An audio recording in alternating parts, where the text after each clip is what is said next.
So it says with the filter change you're going to need 3.1 quarts, so 3 quarts. The transmission is going to take 12.2 ounces. And that's what I put in. The front of gear, which is the gear to gear, which is rear end lube, is 10 ounces. So motor oil and gear oil. Yeehaw!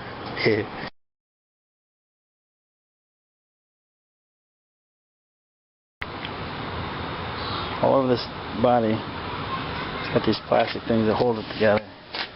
When they push down, they look like that.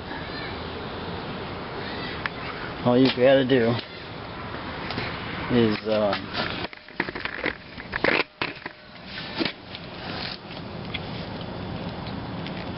just take a pick, work your way up underneath it, and pop it right up. So I had a brain fart for a few minutes. Broke a couple of them before I realized what I was doing. They just expand and go in a hole. Hold it together. So I might help somebody save a few minutes of headache. Well, here we are. We got the plastics off it. I didn't have to take the seat off, come to find out. To change the oil, you only have to take this cover off here. And it's laying right there. Because you can pour the oil in here. Oil filter you can get from down below. You just put it on the main stand. But I'm changing the transmission fluid. Let's see if it's still running out there. Nope. There's the fill hole back there. I got a funnel set up. That is the plug right there. It's supposed to tell you when it's full. So it takes motor oil. I went and bought the expensive Suzuki oil. Right there. And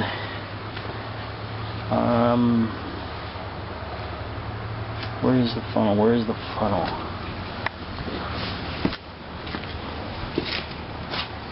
Oh, right. Got one of these deals. Tip it up, turn the valve open, and the oil's gonna run down the hose and go in the tranny. It's not very easy to get to, but soon to have it back on the road tonight, so we'll ride it tomorrow. The battery's out of it. I took the battery out because I thought I had to take this plastic off here, which I found out you don't. So if you go to change your tranny fluid, don't take all this off. Just take the side plastic off this side, right here, which is this piece. And if you struggle with it, it clips in here and here and here. You got to take them out of the running board, so it will go on like that. So that's the only thing you got to take off. You could have saved a lot of time, but brand new bike and you learn as you go. And I'll show you a picture when it's all back together. Alright, what I did is I transferred the exactly 12.2 ounces of Suzuki oil into this clean Valvoline jug. To get it to go in the hole, I had to squeeze it. Hopefully you can see that. I had to squeeze it down so it fit in the hole. They probably use a pump, a tank with a pump on it, to pump the oil in the hole. You'll know it's the right one in the fill hole when you see this. This will be the end of it, sticking out.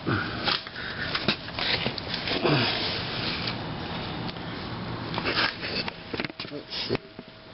Yep, back in there. And there it is. There's the plug you take out. When it's full, it'll run out. And the drain plug takes an Allen wrench. That's right there. And there's the drain plug for the oil. which I did earlier. And looks like I gotta put a little more oil on it. And that's it. Hopefully within about an hour I'll have this thing back together. I'm gonna change the final drive oil tomorrow. It's just a gear lube. So got over 600 miles on it already. Are you ready? Bye. Well, while I got the seat off, a few things I guess I'd show you. Whatever you do, don't try to pry these off. They're just for looks. Well, they might let air in or out, blah blah blah. But don't try to pry these off. I thought that's where the plugs would be for the transmission, but they're not. They're underneath there. You just gotta take this side plastic piece off. Yeah, pull up the running boards. They just pop in with pegs. They come out real easy. They just pop right out, and you can get to the screws and the plastic retainers. I'll show you them in a minute. What was I gonna say? Oh, the gas tank. Right there's 4 gallons underneath the seat. If anyone was curious, the motor looked like, and the spark plugs are way back in there. There's 2 of them. Looks like the change on the radiator is gonna have to come out. So now we're really looking forward to that. But you know, this starter, and no, there's where you put the motor oil. There's where you put the antifreeze. The window for that. It's right around here in the front. Right there, you can see it's between the low and the high line. So we're all right. So I show you a couple things in case you had one. You was curious what you have to do something. Do something. Bye. Alright, so change the oil. You get to the filter and the drain plug from underneath. And to fill it, take this screw out. And on each side, after you get that screw out, come around here and you can stick your fingers in there and pop that out. It's got a plastic tab that just holds it in. So it goes in pretty easy. Just don't be in a hurry. Just like that. The front just clips in. It's got a piece here and here. So make sure it's all back together. There we are. Yeah.